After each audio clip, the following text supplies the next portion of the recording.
Assalamualaikum warahmatullahi wabarakatuh. Waalaikumsalam warahmatullahi wabarakatuh.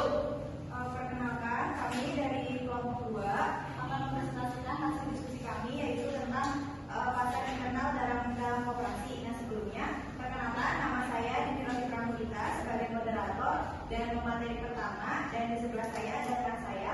Nama saya Dinilai sebagai pemateri kedua dan ketiga.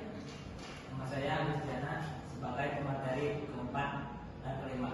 Nah, untuk mempersingkat waktu, langsung saja kita ke materi pertama. Materi pertama itu ada arti penting pengelolaan pasar internal koperasi dalam pengembangan koperasi. Nah, sebelumnya kita harus mengetahui dulu apa itu arti pengertian dari pasar internal. Pasar internal koperasi ini adalah lingkungan bisnis di dalam koperasi yang melibatkan anggota sebagai konsumen utama. Nah, di dalam lingkungan bisnis ini biasanya mencakup penyediaan produk dan layanan yang sesuai dengan kebutuhan mereka. Selanjutnya, tujuannya untuk apa? Diadakannya pasar internal koperasi. Nah, tujuannya ini untuk meningkatkan kesejahteraan anggota dan keberlangsungan koperasi. Terus juga di pasar internal ini sangat penting pengelolaannya karena yang pertama itu untuk meningkatkan kesejahteraan anggota.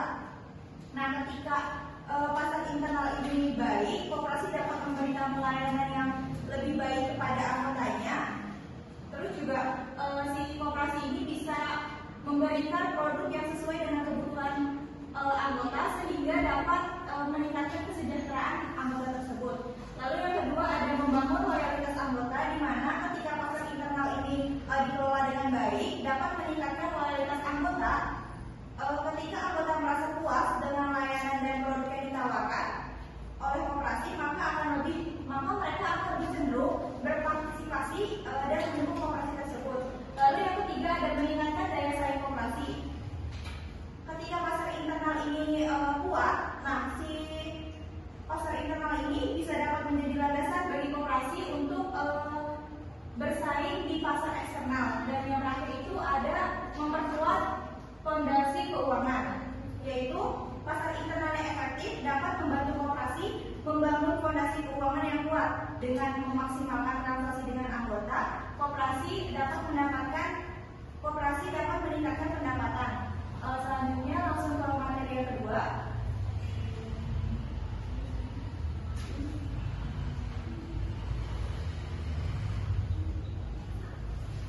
Yang kedua ini ada peningkatan daya saing koperasi, yang dimana di dalam peningkatan daya saing koperasi ini memiliki strategi, yaitu yang pertama ada peningkatan kualitas sumber daya manusia. Pastinya di peningkatan ini dilakukannya pelatihan dan pendidikan bagi pengurus dan anggota, yang dimana koperasi perlu meningkatkan kompetensi pengurus dan anggotanya melalui pelatihan dan pendidikan yang berkelanjutan, karena sumber daya manusia yang berkualitas akan meningkatkan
Undang-Undang Nomor 25 Tahun 1992, prinsip-prinsip koperasi ini bisa dibagi menjadi beberapa, yaitu ada keanggotaan dan keanggotaan sukarela dan keterbukaan.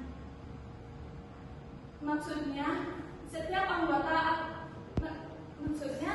keanggotaan atau anggota secara sukarela memberikan modalnya sendiri-sendiri untuk digabungkan sebagai usaha bersama berdasarkan asas kekeluargaan dan kekeluargaan bersifat terbuka. Maksudnya untuk siapa aja yang mau menjadi anggota koperasi tersebut.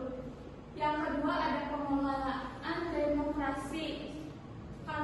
Maksudnya karena setiap keanggotaan demokrasi ini bebas berpendapat, tetapi di sini yang bebas berpendapat itu maksudnya harus memakai aturan yang berdasarkan prinsip koperasi sebagai gerakan ekonomi rakyat yang berdasarkan asas kekeluargaan untuk mewujudkan dan mengembangkan perekonomian nasional. Yang ketiga ada pembangunan SHU adil sesuai kontribusi, yang dimana ini artinya itu jasa masing-masing anggota dan modal dari masing-masing anggota. Jadi pembagian setiap anggota harus dibayar secara tunai. Yang keempat ada balas jasa terbatas terhadap modal. Yang kelima ada kemandirian koperasi. Yang keenam ada pendidikan perkoperasian. Yang ketujuh ada kerjasama antar koperasi. Selanjutnya materi selanjutnya akan dijelaskan oleh Agus. Yaitu yang keempat, strategi koperasi internal. Yang pertama, analisis kebutuhan anggota. Jadi memahami kebutuhan anggota adalah sebuah keberhasilan untuk mencapai wawasan produk. Yang kedua, pengembangan produk berrelevan, produk berkualitas tinggi dan ramah lingkungan adalah produk yang dibuat dengan bahan lingkungan sekitar, contohnya mampu menjadi kerajinan tangan. Dan yang ketiga, evaluasi dan perbaikan. Melakukan mentoring secara rutin, maka perusahaan akan tetap stabil. Dan yang keempat, segmentasi pasar dan penempatan target. Dengan melakukan segmentasi pasar dan penempatan target, maka perusahaan dapat memenuhi kebutuhan konsumen. Dan yang kelima, strategi promosi di pasar internal. Yang pertama, edukasi dan penyuluhan. Koperasi perlu memberikan edukasi kepada para anggotanya melalui seminar, workshop, atau program pelatihan lainnya. Yang kedua, penyampaian informasi melalui media internal.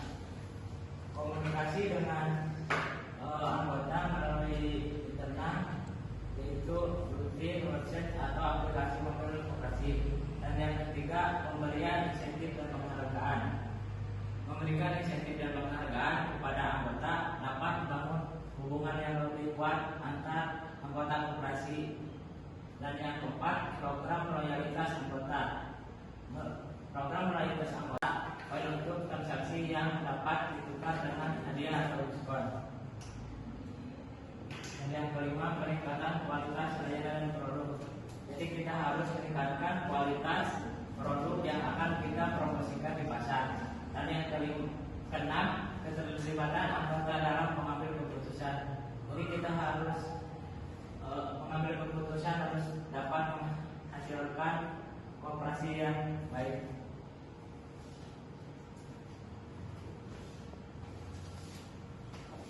Mungkin sekian dari kelompok